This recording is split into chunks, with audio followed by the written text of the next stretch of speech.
या देवी सर्वभूतेषु कात्यायनी रूपेण संस्थिता नमस्तस्यै नमस्तस्यै नमस्तस्यै नमो नमः। जय माता दी। ओम नमः शिवाय। प्रिय भक्तजनों, आज आश्विन मास के शुक्ल पक्ष की षष्ठी तिथि है और आज का दिन धन वैभव देने वाली ब्रजमंडल की अधिष्ठात्री माता कात्यायनी को समर्पित है।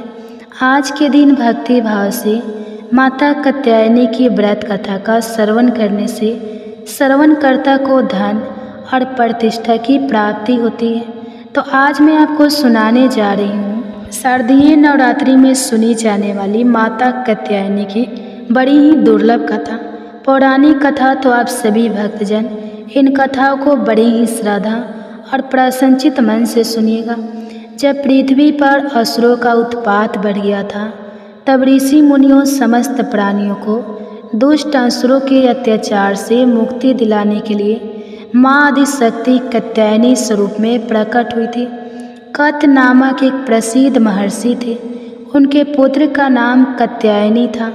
कात्य ऋषि के गोत्र में अति प्रसिद्ध महर्षि कात्यायन का जन्म हुआ। महर्षि कात्यायन माता जगदम्बा के परम भक्त थे। महर्षि कात्यायन की प्रबल इच्छा थी कि माँ भगवती उनके घर पुत्री के रूप में जन्म ले। माँ जगदम्बा की उपासना करते हुए उन्होंने बहुत वर्षों तक बड़ी कठोर तपस्या की। माँ भगवती ने उनकी तपस्या से प्रसन्न होकर महर्षि कात्यायन के घर में जन्म लेना स्वीकार कर लिया। आश्विन कृष्ण चतुर्थी को यह महर्षि कात्यायन की पुत्री के रूप में माँ जगदम्बा का जन्म हुआ। जन्म के उपरांत कात्यायन ऋषि ने माता आदिशक्ति की विधिवत पूजा का आयोजन किया। शुक्ल सप्तमी, अष्टमी तथा नवमी तक 3 दिन उन्होंने कात्यायन ऋषि की पूजा ग्रहण करके दशमी को महिषासुर का वध कर दिया था। महिषासुर का वध करने के पश्चाताप समस्त देव मानव लोकों में माँ दुर्गा की जय जयकार करने लगे। कात्यायन ऋषि की पुत्री होने के कारण यह जगदम्बा माता कात्यायनी के नाम से विख्यात हुई। इनसे जुड़ी एक दूसरी कथा और भी है। इस कथा के अनुसार महर्षि कात्यायन ने सर्वप्रथम माँ कात्यायनी की पूजा की। इसी कारण यह कात्यायनी कहलाए। माँ कात्यायनी अपने भक्त को निश्चित फल प्रदान करती है। भगवान कृष्ण को पति रूप में पाने के लिए ब्रज की गोपियों ने इन्हीं की पूजा कालिंदी यमुना के तट पर की थी। यह ब्रज मंडल की अधिष्ठात्री देवी के रूप में प्रतिष्ठित है। भगवान श्री कृष्ण ने भी माता कात्यायनी की पूजा की थी।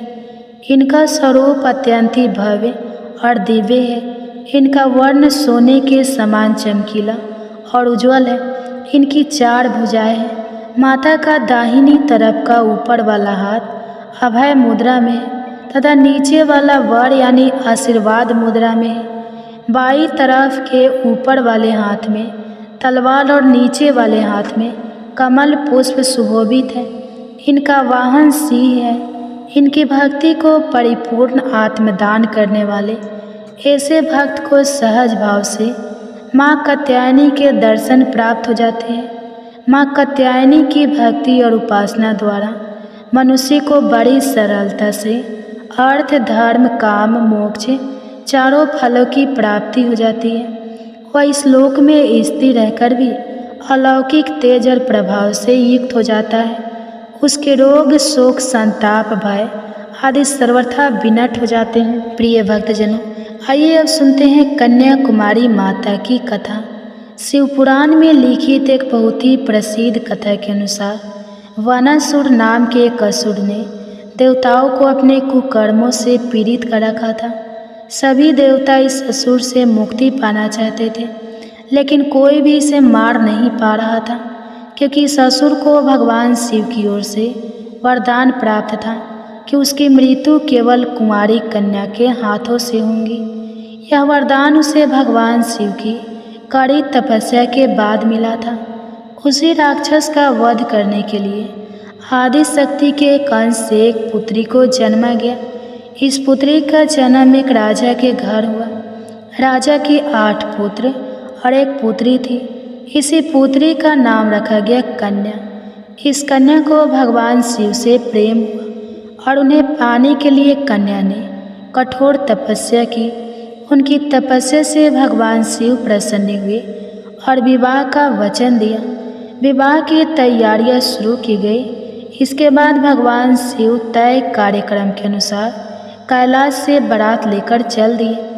बारात कन्याकुमारी से लगभग 12 किलोमीटर दूर सुचिद्रम गांव में ठहरी। उधर कन्याकुमारी का विवाह होते देख देवतागण परेशान हो गए कि अब बानासुर का वध कैसे होगा। पहले तो उन्होंने देवी को समझाने का बहुत प्रयास किया, लेकिन जब बात नहीं बनी तो छल का ही सहारा लिया। विवाह का समय ब्रह्मा मुहूर्त रखा गया था, लेकिन नारद जी ने आधी रात को ही मुर्गे का रूप लेकर बाग दे दिया। शिव जी को लगा कि सुबह हो गई तो ब्रह्मा मुहूर्त पर नहीं पहुंच पाएंगे, इसलिए भोलेनाथ बारात लेकर वापस कैलाश पर्वत पर लौट गए। उधर दुल्हन के रूप में तैयार देवी ने जब देखा कि बारात नहीं आई तो वह दुखी और क्रोध से भर उठी। उन्होंने क्रोध में आकर बारात के लिए बना सारा भोजन समुद्र में फेंक दिया। और कहा जाता है कि कन्याकुमारी के तट की रेत में आज भी कई रंग बिरंगे पत्थर के कण मिलते हैं जो देखने में दाल चावल जैसे लगते हैं। प्रिय भक्तजनों, बारात लौटने के बाद देवी कुंवारी के दिव्य की चर्चा वनासुर तक भी पहुंच गई। उसने देवी के पास विवाह का प्रस्ताव भेजा तो देवी के मना करने पर वह जबरदस्ती पर उतारू हो गया। तब बानासुर और देवी में भयंकर युद्ध हुआ, जहां देवी ने चक्र से उसका वध कर दिया। बानासुर के वध के बाद परशुराम और नारद जी ने देवी से कलयुग की आखिरी तक उसी जगह पर रहकर आसुरी शक्तियों से लड़ने की प्रार्थना की, जिसे उन्होंने स्वीकार भी कर लिया। इसके बाद परशुराम ने समुद्र तट पर एक विशाल मंदिर की स्थापना की, जहां कन्या रूप देवी को स्थापित किया गया। मंदिर में देवी की काले पत्थर की प्रतिमा है। इनके दाएं हाथ में कमल है। प्रिय भक्तजनों, उन्हें देखने पर ऐसा लगता है मानो 16 श्रृंगार में देवी आज भी शिव जी के आने का इंतजार कर रही हो। एक बार प्रेम से बोलिए जय माता कन्याकुमारी, जय हो माता कात्यायनी, ओम नमः शिवाय। अब आइए सुनते हैं माता रानी की दूसरी कथा। माँ दुर्गा को सिरावाली के नाम से पुकारने के पीछे एक कथा भी प्रचलित है। इस कथा के अनुसार भगवान शिव को अपने पति के रूप में पाने के लिए माता पार्वती ने हजारों वर्षों तक तपस्या की थी। इस तपस्या का तेज इतना अधिक था कि पर्वतराज माता का गोरा रंग सांवला पड़ गया था। लेकिन तपस्या सफल हुई और माँ पार्वती को भगवान शिव पति के रूप में प्राप्त हुए। एक बार संध्या के समय माता पार्वती और भगवान शिव एक साथ कैलाश पर्वत पर बैठे थे। तभी हंसी हंसी में माता पार्वती को शिव जी ने काली कहकर पुकारा, लेकिन वह पार्वती जी को बिल्कुल अच्छा नहीं लगा। उन्होंने तुरंत कैलाश छोड़ दिया। वे वन में तपस्या करने चली गई, जिससे उनका गोरा रंग उन्हें वापस मिल जाए। तब वे वन में तपस्या कर रही थी, तब एक शेर वहां आ गया और उन्हें खाना चाहता था। लेकिन माता की तपस्या को शेर चुपचाप बैठकर देख रहा था। माता रानी ने वर्षों तक तपस्या की। उनकी तपस्या समाप्त होने पर शेर वही बैठा रहा। माता रानी की तपस्या को समाप्त करने के लिए शिव जी उनके पास है। उन्होंने माता को गोरा होने का आशीर्वाद दिया। वरदान पाने के बाद माता पार्वती स्नान करने के लिए गई। जब वह स्नान करने गई तो उनके शरीर से एक और काले रंग की देवी निकली। इनके निकलते ही माता गोरी हो गई। इन काली देवी का नाम कौशिकी पड़ गया। फिर माता पार्वती का रंग गोरा हो गया। इससे माता रानी को एक और नाम मिला, जिसे गौरी नाम से जाना जाता है। अब देखिए, जब माता पार्वती स्नान करके बाहर आई तो अपने तप स्थान पर एक शेर को बैठा हुआ पाया। तब उन्हें बाद में ज्ञात हुआ कि उनका भक्षण करने आए शेर ने उन्हें अपना ग्रास नहीं बनाया और इतने वर्षों तक उनके पास ही बैठा रहा। इस तरह वह भी उनके तप में सम्मिलित रहा। प्रसन्न होकर वर्षों तक तप के साथ देने वाले शेर को उन्होंने अपना वाहन बना लिया। तब से ही माता दुर्गा का वाहन शेर है और उन्हें शेरा वाली कहा जाता है। तो एक बार प्रेम से बोलिए जय माँ दुर्गा, जय माता शेरा वाली। ओम नमः शिवाय। प्रिय भक्तजनों, आइए अब सुनते हैं माता रानी की एक और कथा। जय माता दी। ओम नमः शिवाय। प्रिय भक्तजनों, आप सभी को आश्विन मास की शारदीय नवरात्रि की ढेर सारी शुभकामनाएं। देवी माँ की कृपा आप सभी भक्तों पर सदा बनी रहे। आज आश्विन मास के शुक्ल पक्ष की प्रतिपदा तिथि है और आज से ही नवरात्रि व्रत आरंभ हो रहा है। नवरात्रि के पहले दिन माँ शैलपुत्री की पूजा की जाती है।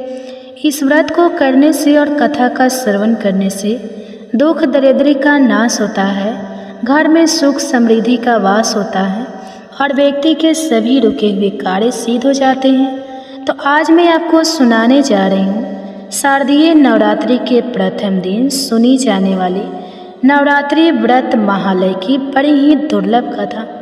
पौराणिक कथा तो आप सभी भक्तजन इन कथाओं को बड़ी ही श्रद्धा और प्रसन्नचित मन से सुनिए। नवरात्रि व्रत की कथा के अनुसार एक समय बृहस्पति जी ने ब्रह्मा जी के समक्ष चैत मास के शुक्ल पक्ष में आने वाले नवरात्रि का महत्व जानने की इच्छा जताई।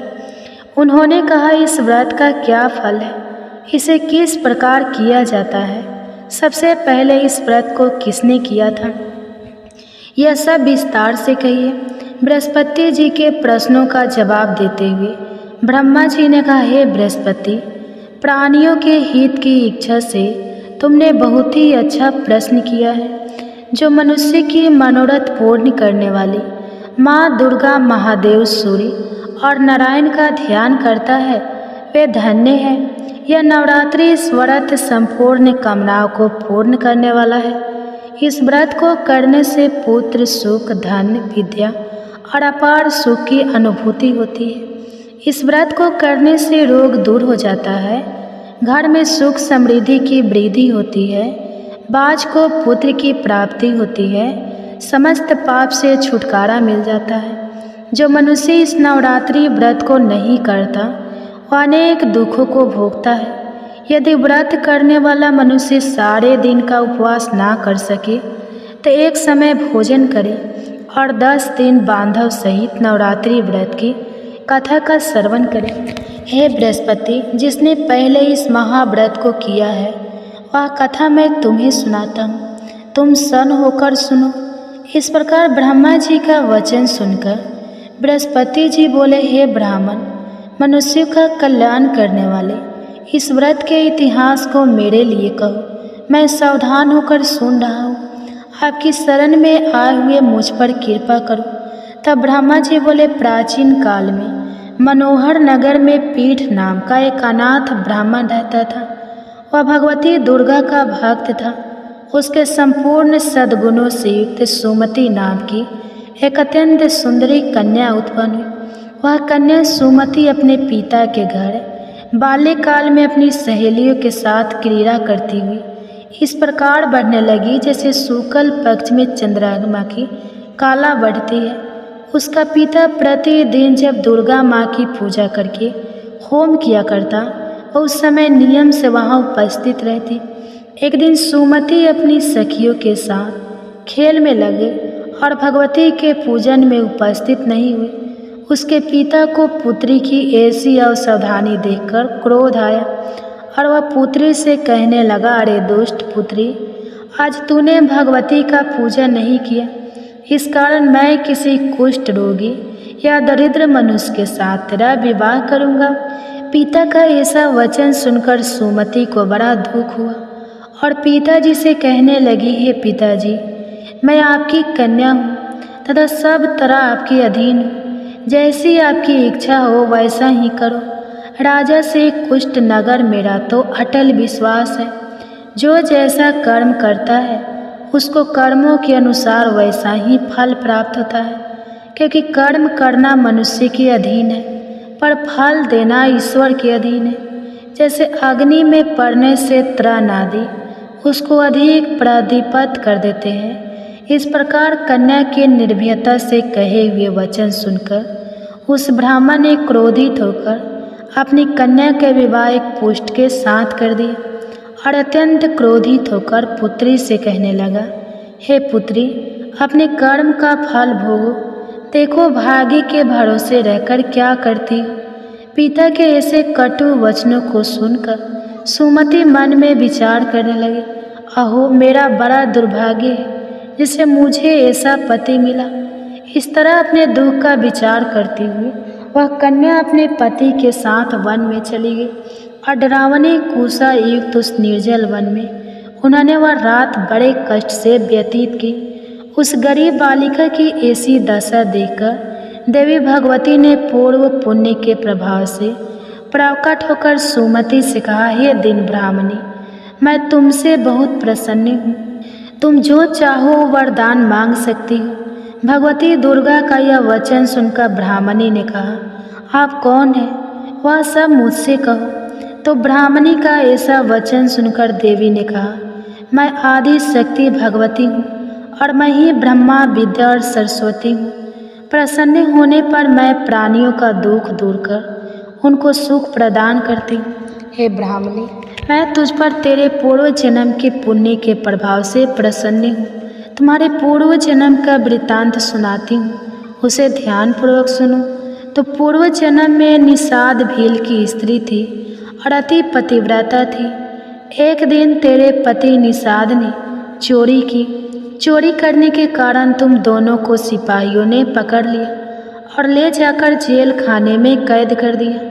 उन लोगों ने तुझको और तेरे पति को भोजन भी नहीं दिया। इस प्रकार नवरात्रि के दिनों में तुमने ना तो कुछ खाया और ना जल ही पिया। इस प्रकार 9 दिन तक नवरात्रि का व्रत हो गया।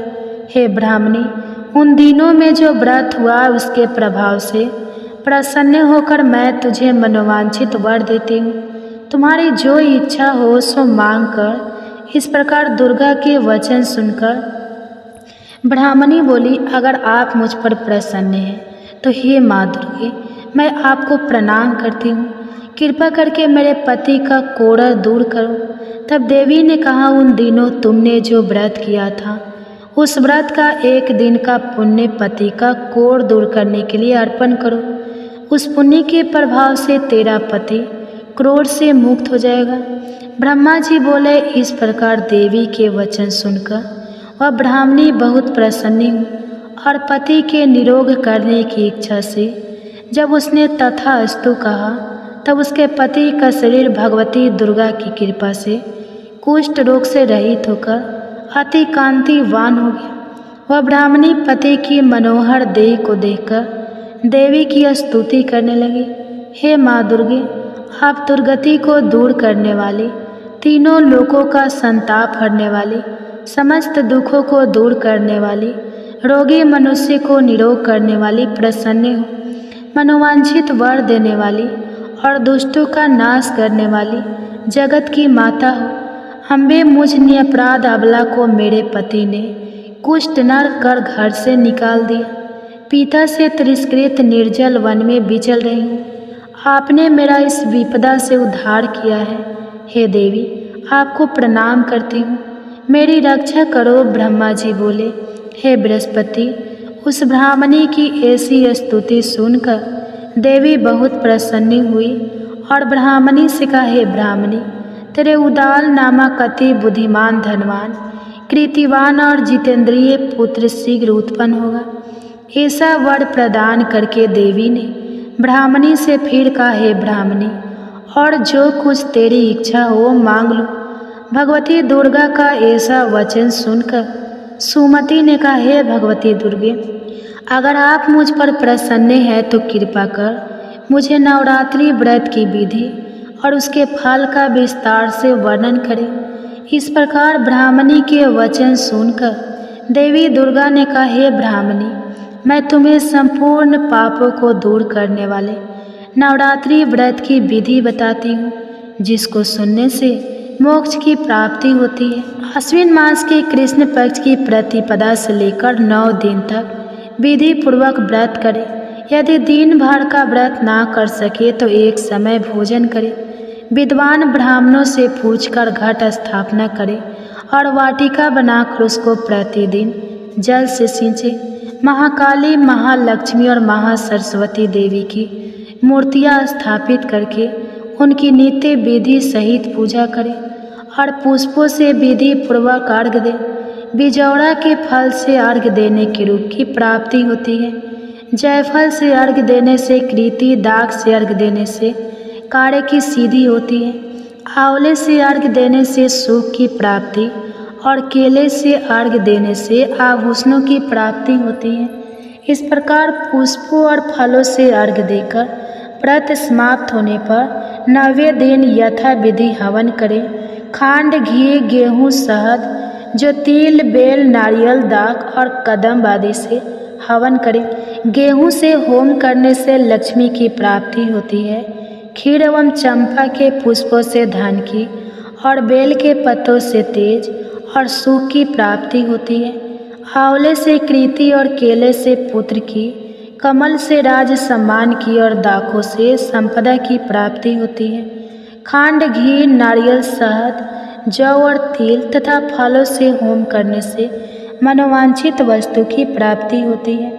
व्रत करने वाले मनुष्य इस विधि विधान से होम कर आचार्य को अत्यंत नम्रता के साथ प्रणाम करे और यज्ञ की सिद्धि के लिए उसे दक्षिणा दे।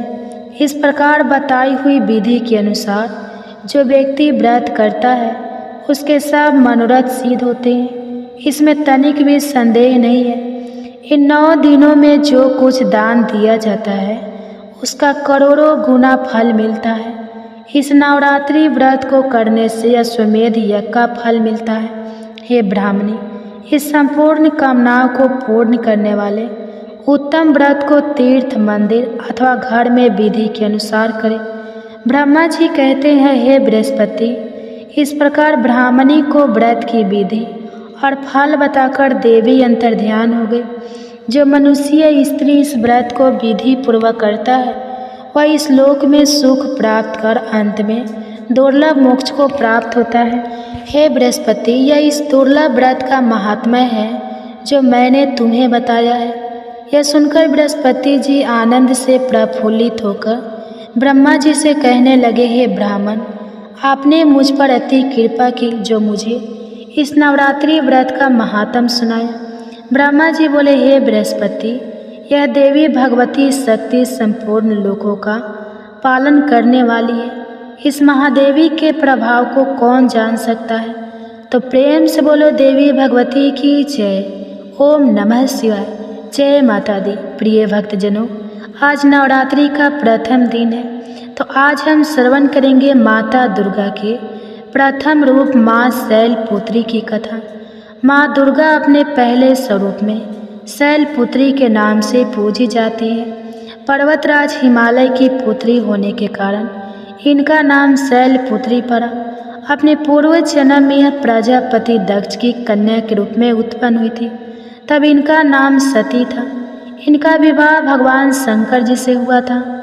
एक बार प्रजापति दक्ष ने बहुत बड़ा यज्ञ किया जिसमें उन्होंने समस्त देवताओं को अपना यज्ञ भाग प्राप्त करने के लिए निमंत्रण दिया, किंतु शिव जी को उन्होंने इस यज्ञ में आमंत्रित नहीं किया। देवी सती ने जब सुना कि हमारे पिता एक अत्यंत विशाल यज्ञ का अनुष्ठान कर रहे हैं, तब वहां जाने के लिए उनका मन व्याकुल हो उठा। अपनी यह इच्छा उन्होंने भगवान शिव को बताई। तो भगवान शिव ने कहा, हे प्रिय पार्वती, प्रजापति दक्ष किसी कारणवश हमसे रुष्ट है। अपने यज्ञ में उन्होंने समस्त देवताओं को निमंत्रण दिया है, किंतु हमें जानबूझकर नहीं बुलाया है। ऐसी स्थिति में तुम्हारा वहां जाना किसी भी प्रकार शेष कर नहीं होगा। शंकर जी के इस उपदेश से सती को कोई बोध नहीं हुआ और पिता का यज्ञ देखने माता बहनों से मिलने की इनकी व्यग्रता किसी भी प्रकार काम नहीं हुई। उनका प्रबल आग्रह देखकर अतः शंकर जी ने उन्हें वहां जाने की अनुमति दे ही दी। इस प्रकार माता सती पिता के घर पहुंच गई और पिता के घर पहुंचकर देखा कि कोई भी उनसे आदर और प्रेम से बातचीत नहीं कर रहा। केवल उनकी माता नहीं उन्हें स्नेह से गले लगाए। परिजनों के इस दिव्य व्यवहार से देवी सती को बहुत दुख हुआ। उन्होंने यह देखा कि वहाँ भगवान शिव के प्रति तिरस्कार का भाव भरा हुआ है। दक्ष ने उनके प्रति कुछ अपमानजनक शब्द भी कहे। यह सब देखकर माता सती का हृदय ग्लानि और क्रोध से सतपथ हो उठा और उन्होंने सोचा कि भगवान शंकर जी की बात ना मानकर यहाँ आकर मैंने बहुत बड़ी भूल की है। वह अपने पति भगवान शिव के इस अपमान को सहन नहीं कर सकी। उन्होंने अपने इस रूप को तत्काल वही योगा अग्नि द्वारा जलाकर भस्म कर दिया। ब्रजपात के समान इस दारुण दुखद घटना को सुनकर शिव जी क्रोधित हो गए और अपने गणों को भेजकर दक्ष के उस यज्ञ का पूर्णतः विध्वंस कर दिया। देवी सती ने योगा अग्नि द्वारा अपने शरीर को भस्म करके अगले जन्म में शैलराज हिमालय की पुत्री के रूप में जन्म लिया और वे शैल पुत्री के नाम से विख्यात हुई।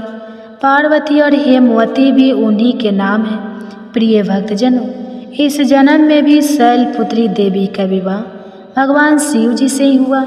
कहा जाता है नवरात्रि के प्रथम दिन यानी प्रतिपदा को जो भी भक्त माँ शैल पुत्री के दर्शन करता है, उनकी कथा को सुनता है और कहता है तो उनके सारे वैवाहिक जीवन के कष्ट भी दूर हो जाते हैं। क्योंकि माँ शैल पुत्री का वाहन वृषभ है, इसलिए उन्हें वृषारूढ़ा भी कहा जाता है।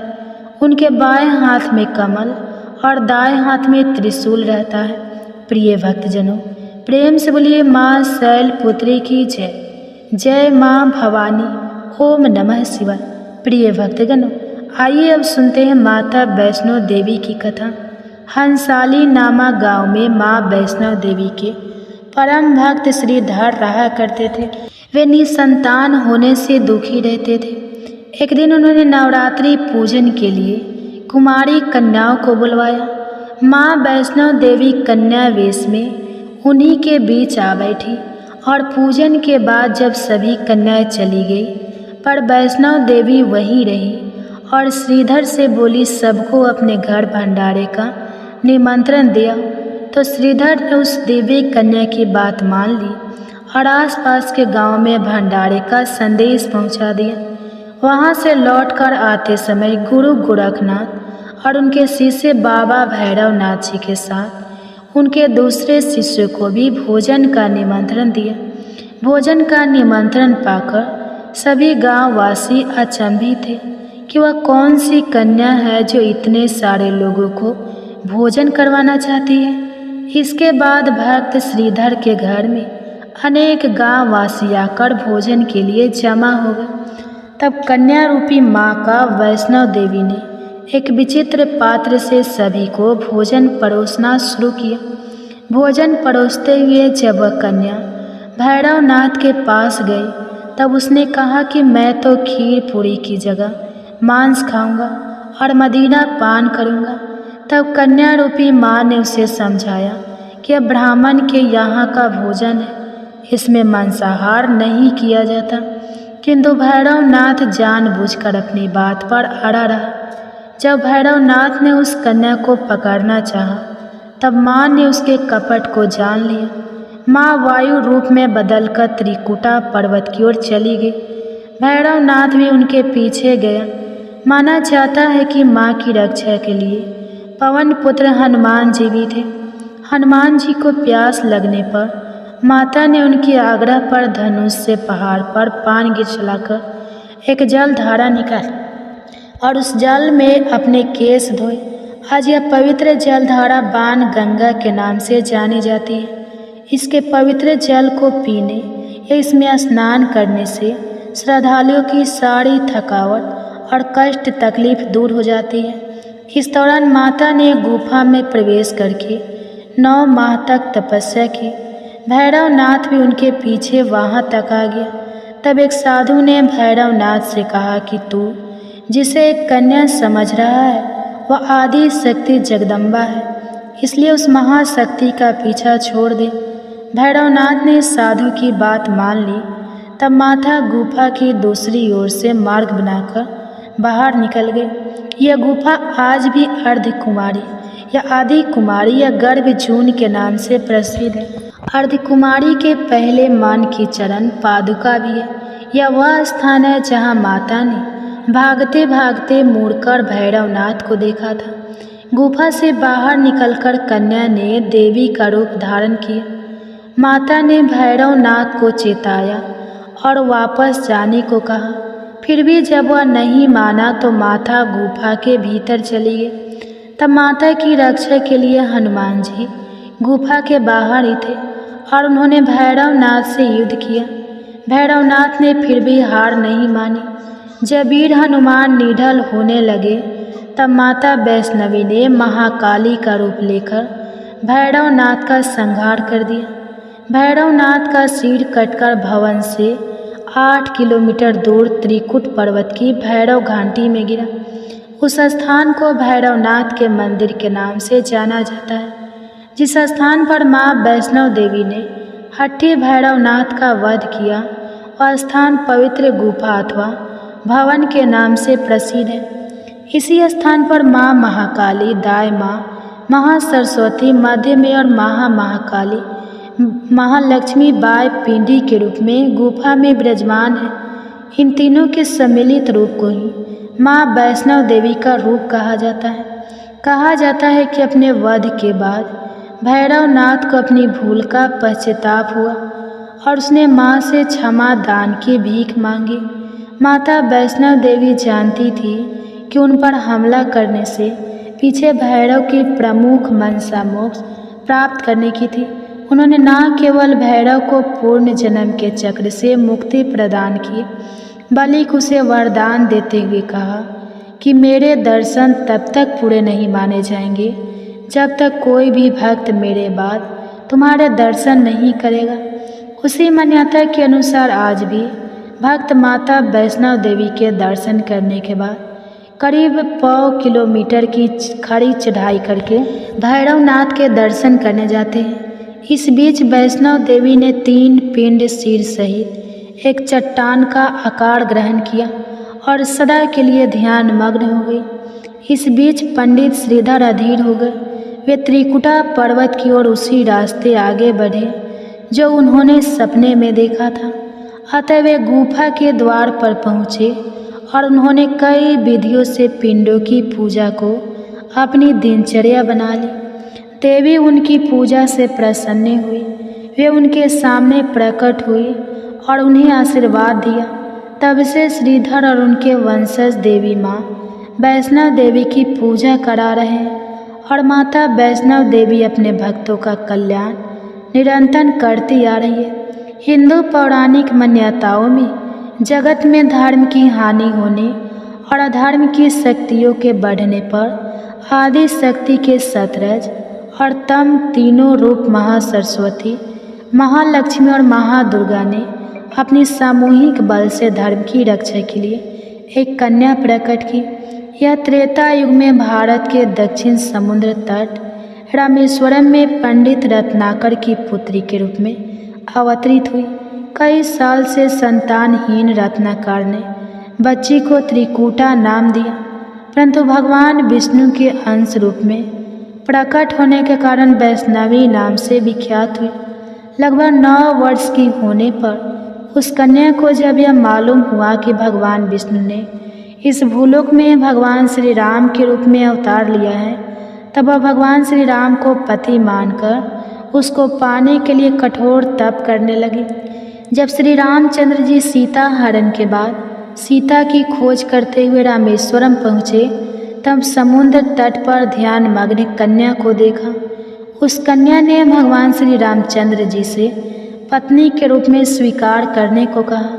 भगवान श्री रामचंद्र जी ने उस कन्या से कहा कि उन्होंने इस जन्म में सीता से विवाह कर एक पतिव्रत का प्रण लिया है, किंतु कलयुग में मैं कलंकी अवतार लूँगा और तुम ही अपनी पत्नी के रूप में स्वीकार करूँगा। उस समय तुम हिमालय स्थित त्रिकुट पर्वत की श्रेणी में जाकर तप करो और भक्तों के कष्ट और दुखों का नाश कर जगत का कल्याण करती रहो।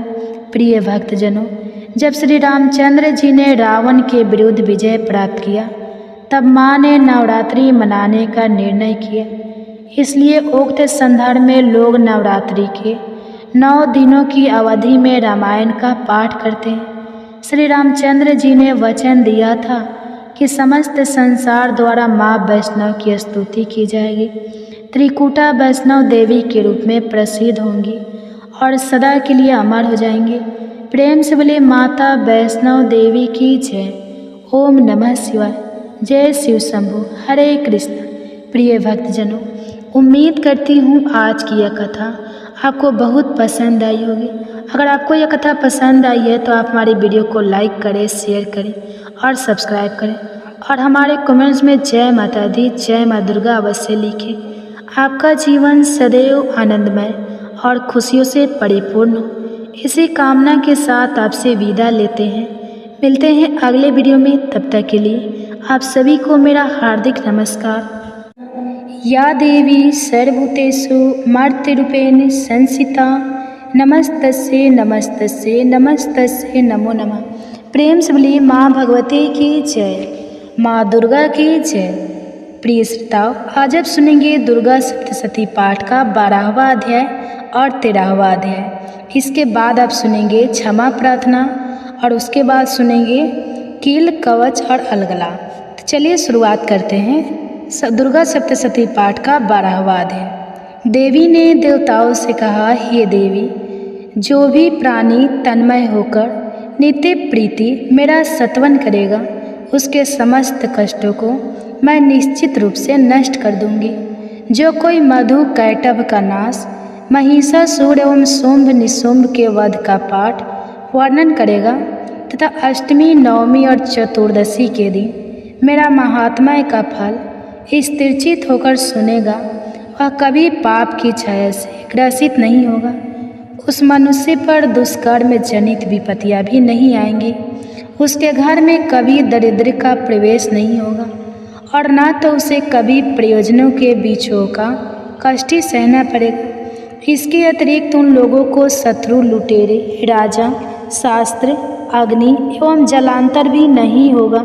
इसलिए सभी लोगों को दत्तंचित होकर मेरे इस महात्म का पाठ, पठन एवं श्रवण मनन करना नितांतर आवश्यक है। यह परम कल्याणकारक है। मेरा महात्म्य महामारी जनित सभी उपद्रवों तथा दैहिक, दैविक और भौतिक तापों का शमन करने वाला है। जिस मंदिर में प्रतिदिन विधि पूर्वक मेरे महात्म्य का पाठ होता है, उस स्थान में मेरा सदैव निवास रहता है। मेरे चरित्र का संपूर्ण पाठ तथा श्रवण प्रत्येक बलि, पूजन, हवन एवं महोत्सव के समय करना चाहिए।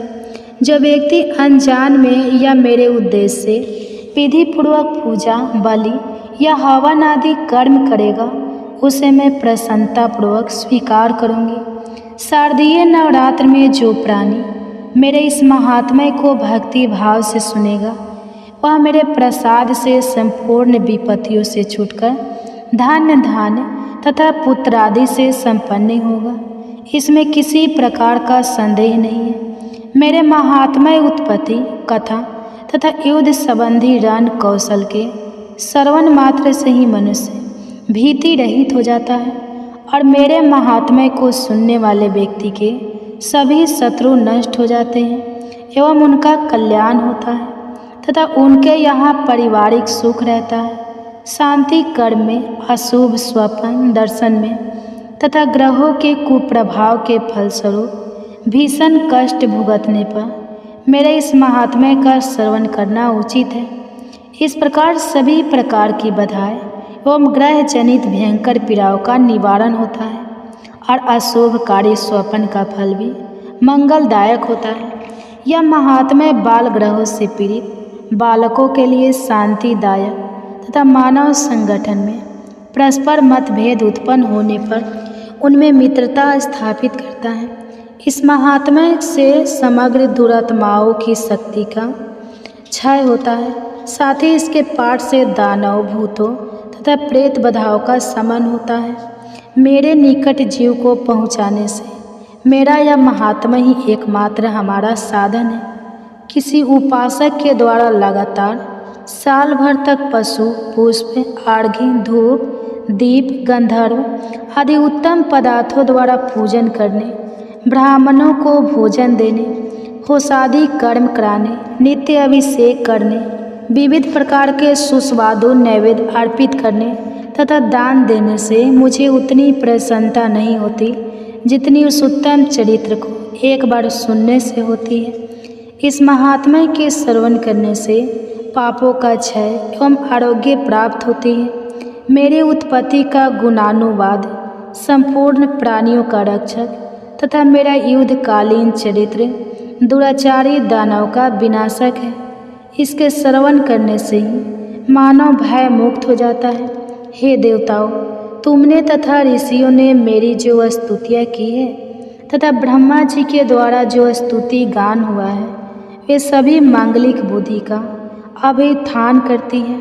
वन में एकांत में दावागिन की चपेट में पड़ने पर, वीरान स्थान में ठगों के जाल में फंस जाने पर, शत्रुओं द्वारा बंदी बना लिए जाने पर अथवा वन में सिंह, व्याघ्र, वनस्पतियों के पीछा करने पर, राजाज्ञा से बंधन में बंधने या वध स्थल पर ले जाते समय, सामुद्रिक यात्रा में बवंडर के कारण जहाज के डगमगाने पर, भीषण युद्ध में शस्त्राघात से आहत होने पर, वेदानुकूल होने पर, केवल इतना ही नहीं समस्त भीषण आपदाओं के आने पर जो कोई भी इस चरित्र का स्मरण करता है वह संकट से मुक्त हो जाता है।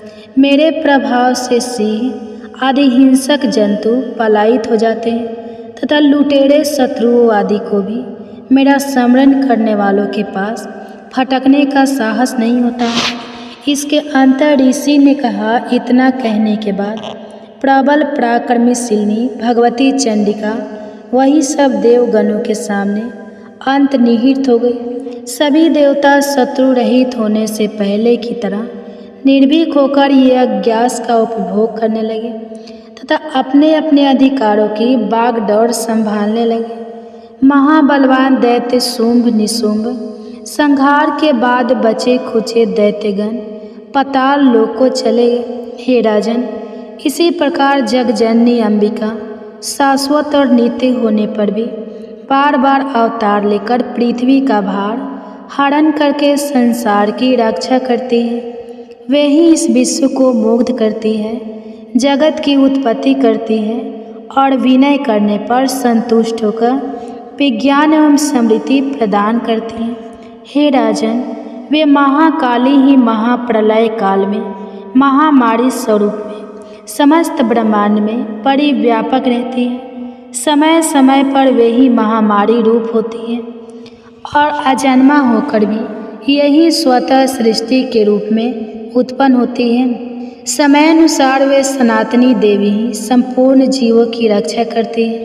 वे ही मानव के उत्कर्ष काल में लक्ष्मी स्वरूपा होकर गृह में निवास करती है और दिनानुदिन उन्नति के पथ पर अग्रसर कराती है। जब मनुष्य की पतनावस्था आती है तब वे ही दरिद्रता के रूप में विनाश का कारण बनती है।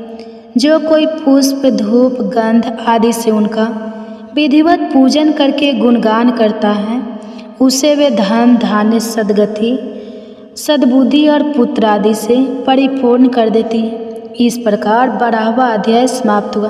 प्रेम से बोलिए माँ भगवती की जय, माँ दुर्गा देवी की जय। अब आप सुनिए दुर्गा सप्तशती का 13वां अध्याय यानी कि अंतिम अध्याय। तत्पश्चात ऋषि बोले, हे राजन, मैंने तुमसे देवी के इस उत्तम महात्म्य का कथन किया। इस सृष्टि की धारायात्री देवी की ऐसी ही महिमा है। उन्हीं के द्वारा ज्ञान का विकास होता है। भगवान विष्णु की माया शक्ति रूपा उन भगवती के द्वारा ही तुम ये वैश्य और अन्य विवेकहीन प्राणी मोहाभ्रष्ट होते हैं। इस समय भी मोहग्रस्त है और इसी तरह भविष्य में भी होते रहेंगे। हे महाराज, उन्हीं परमेश्वरी के तुम शरणापन्न हो। अपने उपासकों को वे भोग स्वर्ग अर्थात अंत में मोक्ष लाभ प्राप्त कराती है। तब मार्कंडेय मुनि ने कहा, उत्तम व्रतधारी महाभाग महर्षि मेधा ऋषि से ऐसी बात सुनकर राजा सूरत ने उन्हें प्रणाम किया। राज्य भ्रष्ट होने के कारण वे अत्यंत क्षुब्ध एवं मोहासक्त हो गए थे।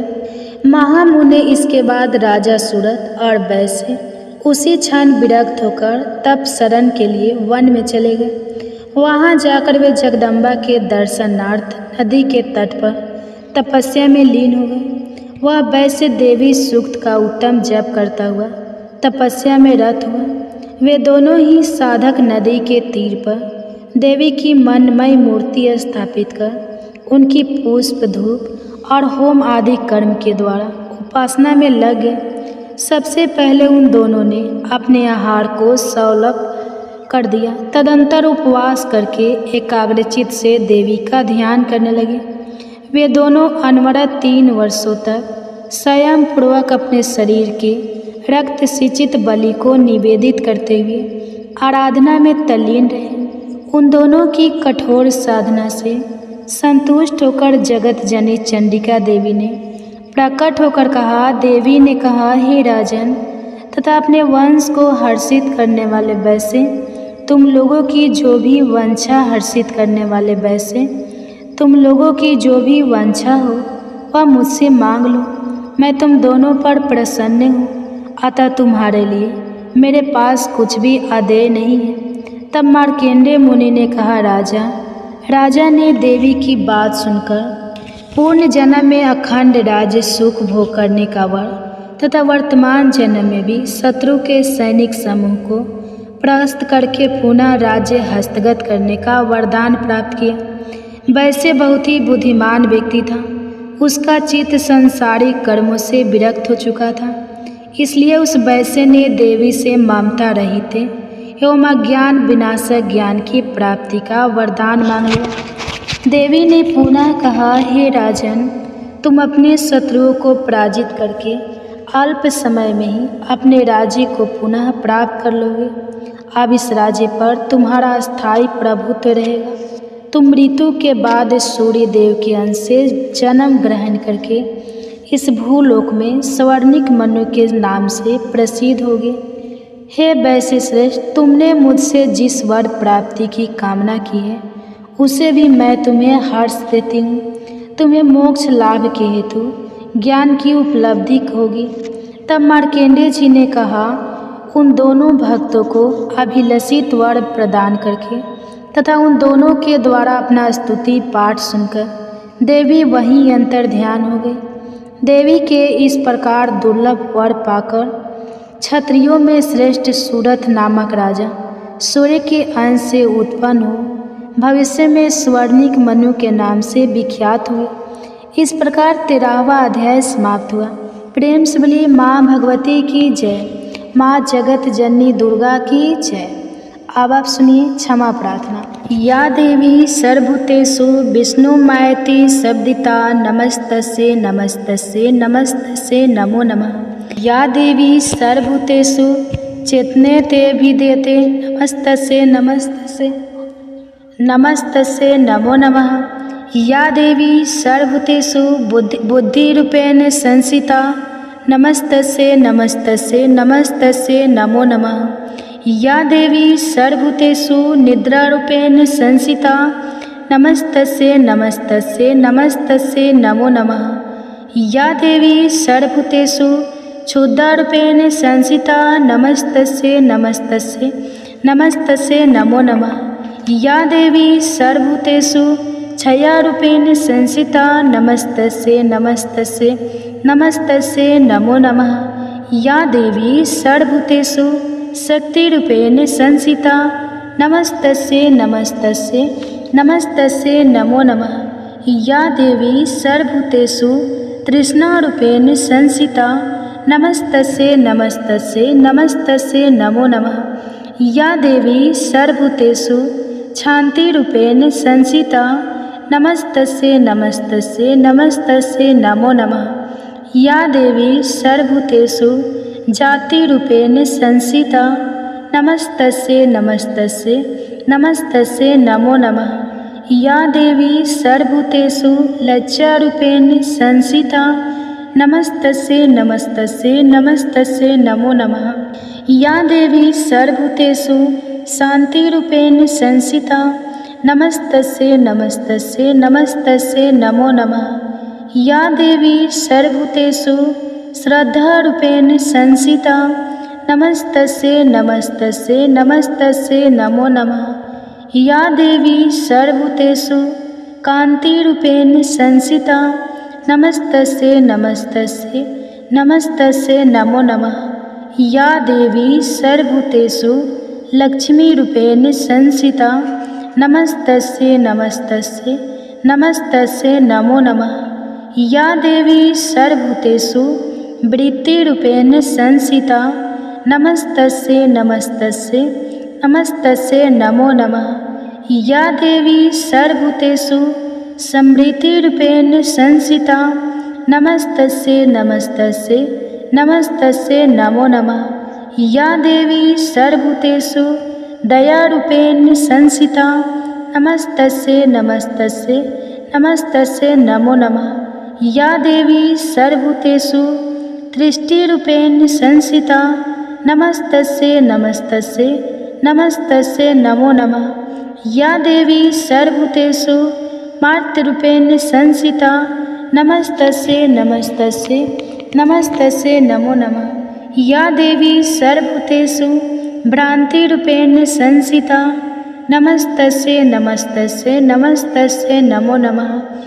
या देवी सर्वभूतेषु इन्द्रियमयान्मष्टिधात्री भूतानाच्चखिलेषु या भूतेषु सततस्यै व्यापिते देवे नमो नमः।